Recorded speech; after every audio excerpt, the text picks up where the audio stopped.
volta com mais um podcast aqui do programa Cidade em Foco. E hoje estamos recebendo aqui em nosso estúdio Gisele Gobi, pré-candidata a deputada estadual. Seja muito bem-vinda ao Cidade em Foco e dessa vez ao nosso estúdio podcast, né, Gisele? Tatila, é um prazer estar aqui com vocês novamente e estreando esse estúdio maravilhoso de podcast com vocês. Agradecer a vocês e parabenizar pelo trabalho que vocês vêm realizando, não só em Paraíba do Sul, mas em toda a região, em todos os municípios que estão aqui no nosso entorno, sempre levando informação de qualidade e com a verdade, né? Vocês têm a verdade como um propósito de atuação. Parabéns e obrigada pela oportunidade de estar aqui. Bom, hoje vamos conversar um pouco sobre a sua trajetória. Quero falar também sobre o seu atual momento, né, os novos planos, mas antes quero fazer uma retrospectiva até mesmo para quem estiver assistindo a gente, ouvindo a gente, né, que não for aqui da nossa região, para poder te conhecer um pouquinho melhor. Você, desde muito nova, né, é uma pessoa independente, você fala muito isso, deixa isso muito claro, e também desde muito nova, você faz parte da vida pública, tá sempre atuante, sempre dando a sua opinião. Quero que você conte pra gente um pouquinho dessa sua trajetória, né? Por onde você já passou. Eu vou tentar ser breve, mas apesar que são 34 anos de funcionalismo público pra gente resumir aí em 2 minutos, mas vamos tentar. Eu entrei no funcionalismo público com 19 anos, né? E eu falo o seguinte, eu escolhi ser servidora pública. Eu fiz concurso público, o primeiro foi em 88, eu passei em primeiro lugar, o segundo foi em 90, eu passei em segundo lugar. Passei, então, a ser professora de escola pública aqui em Paraíba do Sul e durante 9 anos eu dei aula em escola, tanto de zona rural quanto lá em Werneck. E nesse período também eu fui, gente, proprietária da Boate Banana Gama, que é considerada a melhor casa de show da história de Paraíba do Sul e região. Então, junto com o fato de ser professora, eu também era proprietária de uma boate, junto com o meu cunhado Marcelo e meu marido Caio. Logo depois eu recebo um convite para atuar na gestão aqui da cidade de Paraíba do Sul, na administração, e desde então, desde 1997, a minha trajetória profissional tem sido marcada pela atuação em cargos de administração pública, sempre com viés muito público, né? E eu repito, eu escolhi ser servidora pública e a minha vida é marcada pela trajetória do serviço público, né?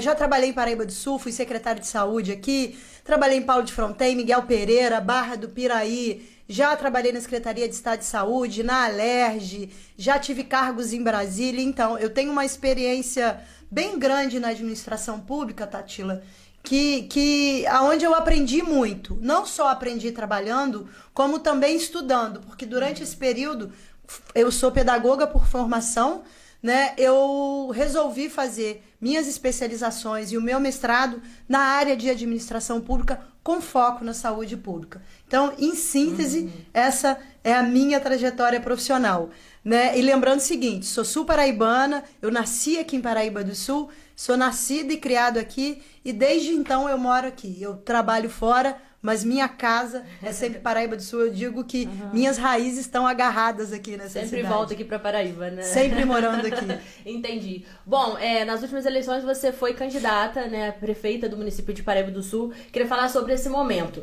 Você considera que foi até então o maior desafio da sua trajetória? Profissional, com certeza. Da sua trajetória profissional. Quando você me fala sobre o maior desafio da minha trajetória profissional, sendo a candidatura, mas eu tenho um anterior que eu quero relatar, que o maior desafio que eu tive depois vem a candidatura foi quando eu recebi o convite para ser secretária de saúde de Paraíba, eu, uma pedagoga, saindo da sala de aula e pegando a gestão de uma secretaria de saúde. Então foi o maior desafio, foi o primeiro maior desafio e que eu acho que a gente conseguiu sair bem, não graças a mim, mas graças ao trabalho de uma equipe. A gente fez a Cidade 100% de Saúde, a gente iniciou e acompanhou a obra do Hospital do Povo, o HTO Dona Lindu, a gente teve a oportunidade de colocar as primeiras ambulâncias UTIs públicas da região, porque eu era secretária executiva do consórcio de saúde nessa época, a gente botou, todo mundo falou, UTI hoje é simples, mas naquela época não era, a gente está falando do ano 2000, através do consórcio a gente botou uma ambulância UTI rodando aqui em Três Rios para atender a nossa região e a outra em Vassouras. Entre outras ações, o laboratório de fitoterapia também é um grande feito, não faltava remédio para a nossa população. Então, foi assim, o maior desafio profissional até a minha candidatura e que me deu muita satisfação, porque a gente tinha uma equipe, a gente tinha um quadro de funcionários públicos, repito, eu defendo o funcionalismo público, a gente tinha um quadro de funcionários públicos que estava comprometido e fazendo as coisas acontecerem em Paraíba do Sul. E aí, nessa trajetória toda de vida pública, de administração pública, surge essa candidatura à Prefeitura de Paraíba do Sul em 2020, esse sim. Quando eu paro para pensar como é que eu cheguei até lá, eu falo, meu Deus, é só alguma coisa superior, porque eu tinha acabado de passar pelo maior desafio da minha vida pessoal, que foi a perda do meu marido, com quem o meu marido Caio, a gente ficou casado quase 27 anos, e no final de 2019 ele partiu. E aí eu fiquei emocionalmente muito abalada. Em não vir? Cheguei. Não, ficou muito forte em mim em não vir candidata. Eu não tinha energia, eu não tinha condições emocionais. Eu fiquei com os meus filhos e aí vem além da dor, do luto, de ficar sozinha, após um relacionamento de 27 anos, quase 27 anos, toda uma preocupação, porque eu passei a ser a única chefe daquela família, com 2 filhos ainda dependentes, adultos, mas ainda dependentes, ainda estudando, os nossos filhos ainda estudam, a Lígia já está trabalhando, mas o Cainho é apenas um estudante, e eu sou a única provedora dessa família. Então, era um misto da dor, do luto e da preocupação com a família. Mas em março eu começo a ser procurada pelas lideranças políticas, a gente faz uma pesquisa e analisa o cenário e a gente monta um grupo político para lançar uma candidatura única. Não foi possível. Em agosto, ninguém esperava, eu lanço a minha candidatura em agosto, a eleição foi em novembro, eu começo essa candidatura com 1% de intenção de voto e a gente consegue aí, durante a nossa caminhada de agosto até a eleição em novembro, entrar numa crescente de aceitação do público. Eu acho que isso tem a ver, eu atribuo isso muito ao trabalho que a gente fez. A gente andava muito na rua, a gente conversava muito com as pessoas, a gente estava no momento de pandemia. Foi uma eleição atípica, né? Com pandemia, mas assim, a gente de máscara, a gente visitando as pessoas, batendo de porta em porta, levando as nossas propostas e sempre levando as nossas propostas. A gente teve uma conduta de não atacar, porque eu acredito o seguinte, quando você está na política, você tem que apresentar o que você pretende fazer. Porque quando você fica atacando o outro, desqualificando o outro, é sinal de que você não tem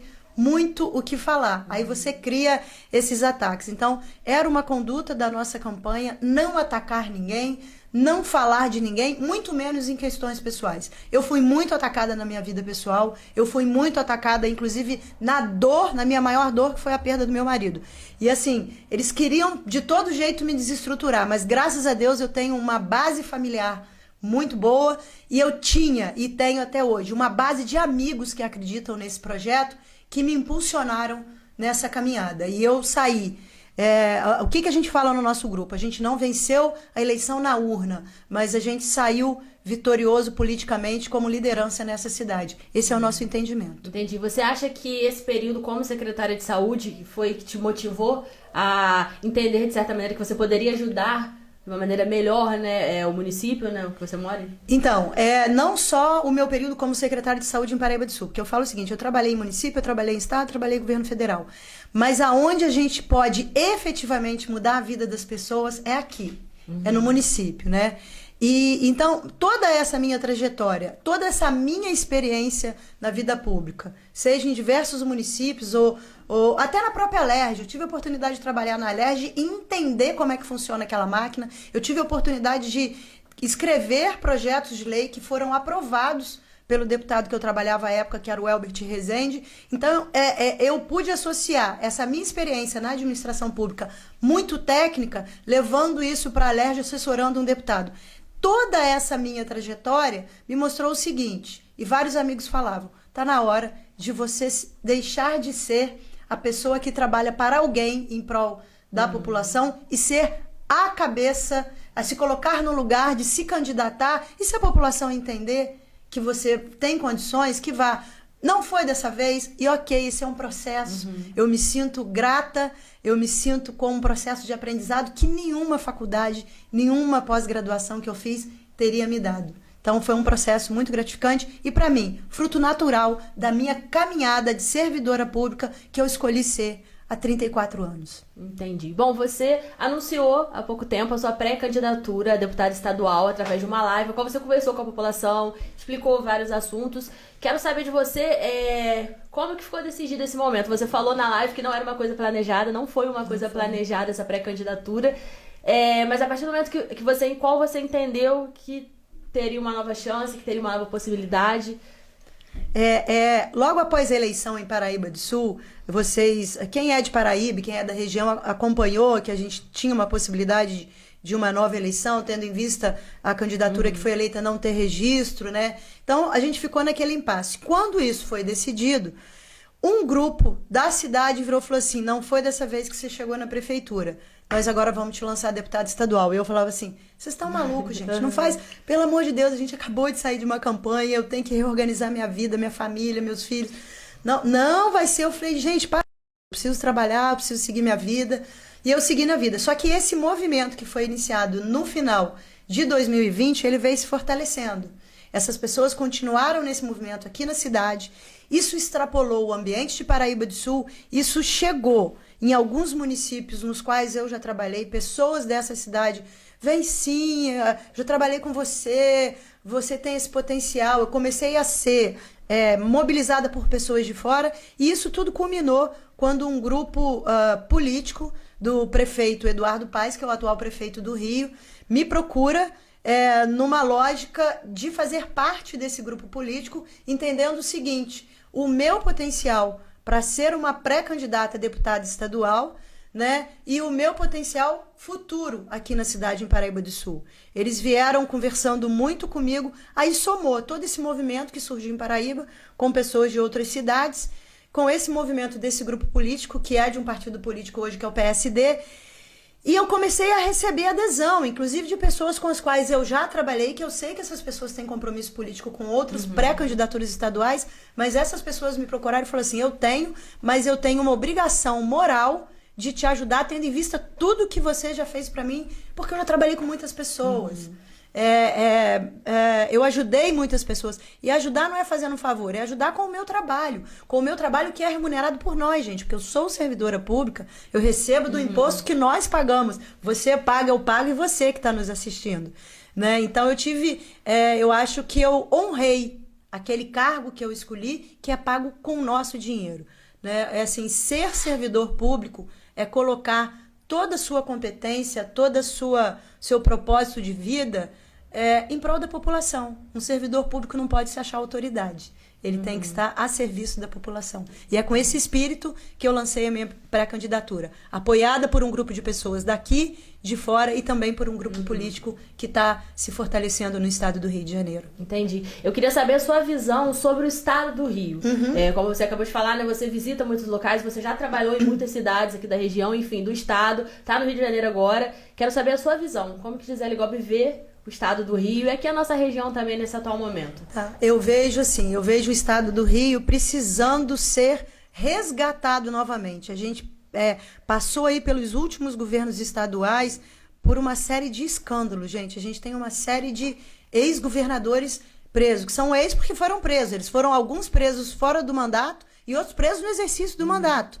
Né? A gente tem escândalos aí de corrupção também envolvendo legisladores do nosso estado, pessoas que atuam na Assembleia Legislativa do nosso estado e também no governo federal. E o estado do Rio está com tá com uma mancha nessa questão política, e nós, como cidadãos fluminenses, cidadãos e cidadãs fluminenses que somos, também ficamos com a nossa estima abalada. Porque assim, você é do Rio? Quando você sai do estado... E você é do Rio? E você é daquele lugar que prende tudo quanto é político? A gente não é isso. A gente teve representantes que se envolveram em escândalos de corrupção e que a gente não pode tolerar. Esse negócio do rouba mais faz, para mim, não dá. Não cabe. Né? É a mesma coisa, eu vou roubar o teu carro, Tatila. Depois vou passar na rua e falar, Tatila, quer uma carona? No carro que eu roubei de você? Então, eu vejo o estado do Rio ainda muito fragilizado nesse momento, mas que a gente tem que acreditar que dá para mudar, não só acreditar, mas agir para. E essa minha pré-candidatura tem a ver com acreditar que toda a minha trajetória profissional e da vida também, porque a gente não é só uma pessoa ou só o profissional, isso tudo se mistura o tempo inteiro. Então, essa minha pré-candidatura tem a ver com isso, colocar à disposição da população do estado do Rio a minha trajetória profissional, a minha trajetória acadêmica de formação e toda a minha história de realização. Que eu tenho realizações em Paraíba do Sul, eu falei algumas, não dá tempo de falar todas, eu tenho realizações na região e eu tenho realizações no âmbito do Estado.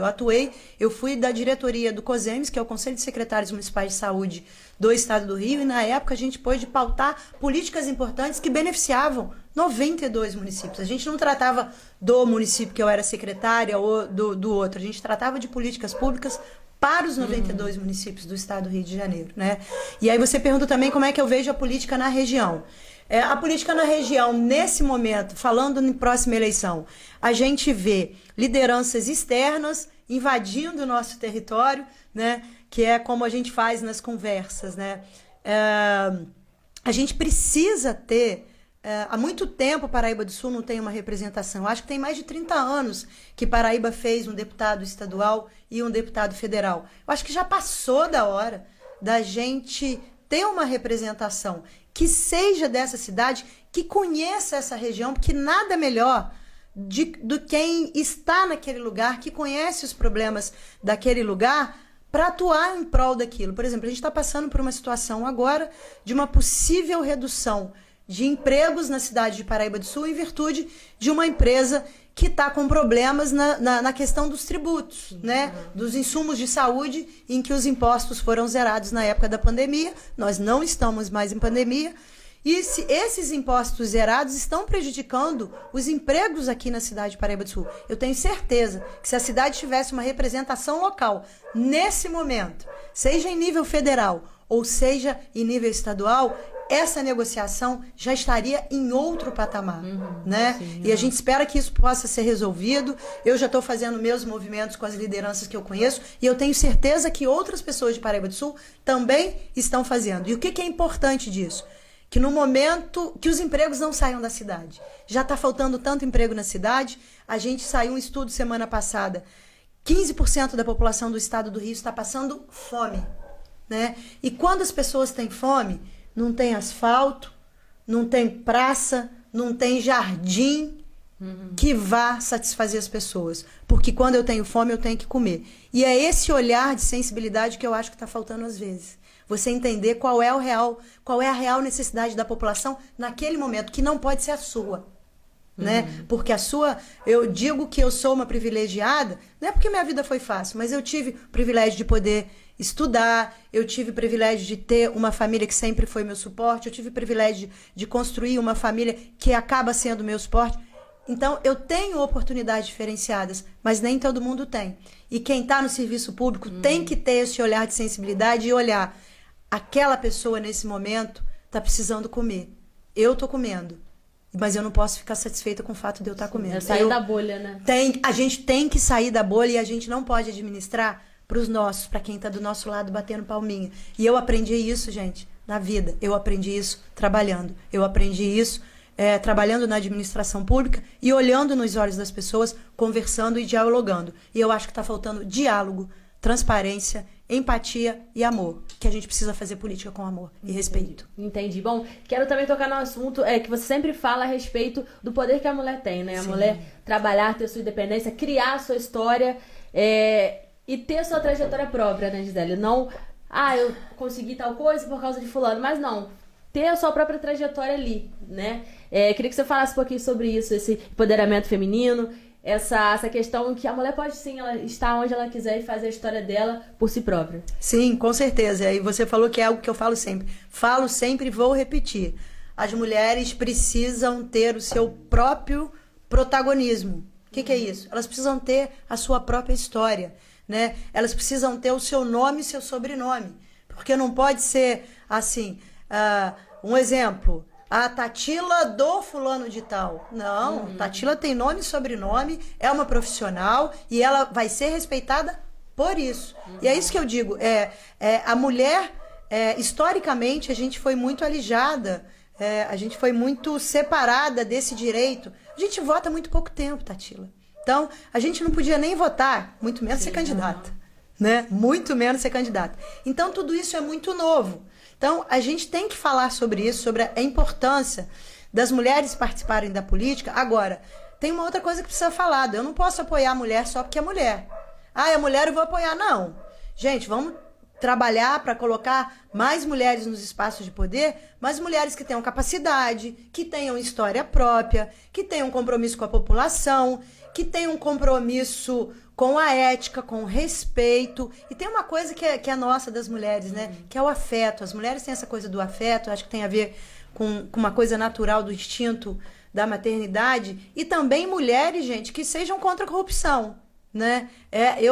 Uma das minhas bandeiras é a do combate à corrupção. Eu tenho algumas bandeiras prioritárias pela minha história profissional, né? Como é que eu defino essas bandeiras? A partir da minha história profissional, a partir da minha, né? A partir daquilo que é pauta estadual, que não adianta que a gente dizer que se a gente chegar em algum lugar na LERJ, eu vou fazer uma coisa que é responsabilidade do município, isso é papo furado, tem que parar de enrolar os outros. Entender, né? também, né? Porque tem limite de atuação.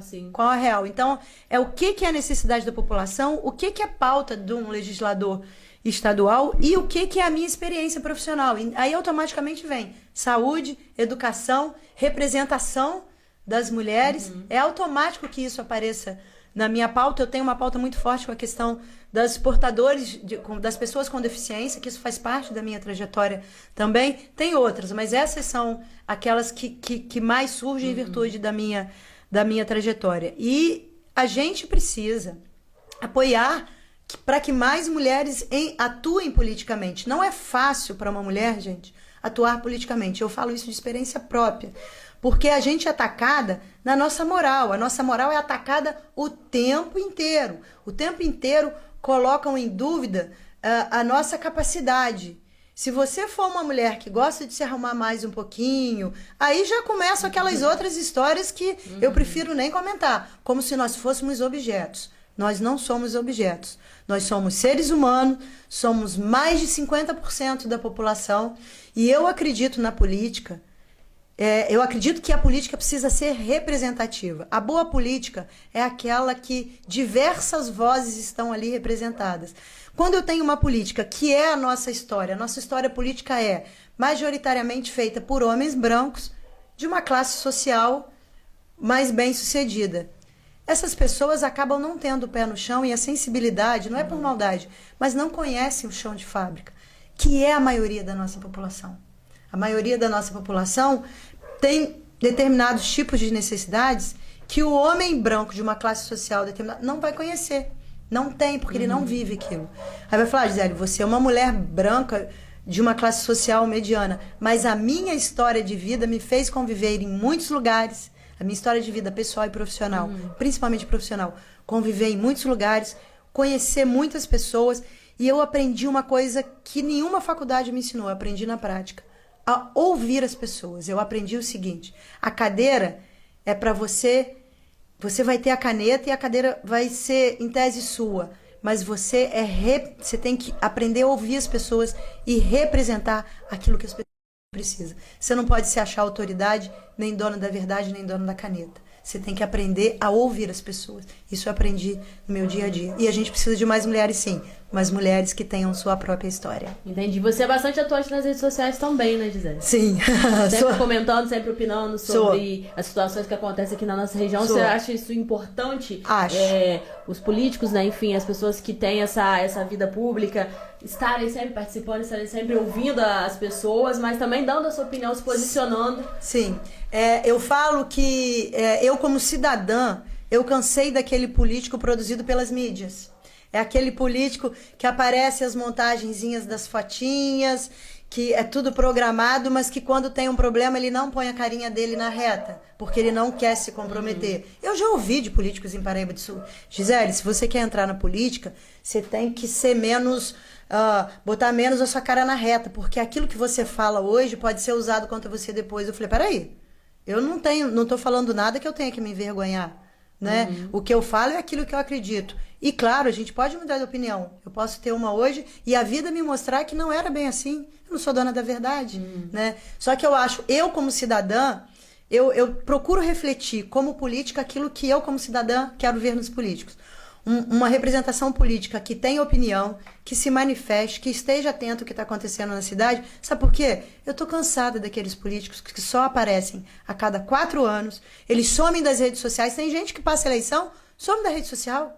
Tem gente que passa eleição, você não sabe nem se está vivo, aonde que está, se está morando, o que está trabalhando, porque essa pessoa, ela desaparece, né? Então eu acho que a pessoa que se coloca nesse espaço público, e a vida da gente acaba sendo pública, né? Até demais, porque as pessoas se acham no direito de invadir aquilo que é da sua privacidade, mas a gente vai aprendendo a lidar com isso, né? Invade até a sua privacidade, te trazendo dores, esquecendo que você é político, mas é um ser humano, que você também sofre, que você também tem desafios, que você também tem dores.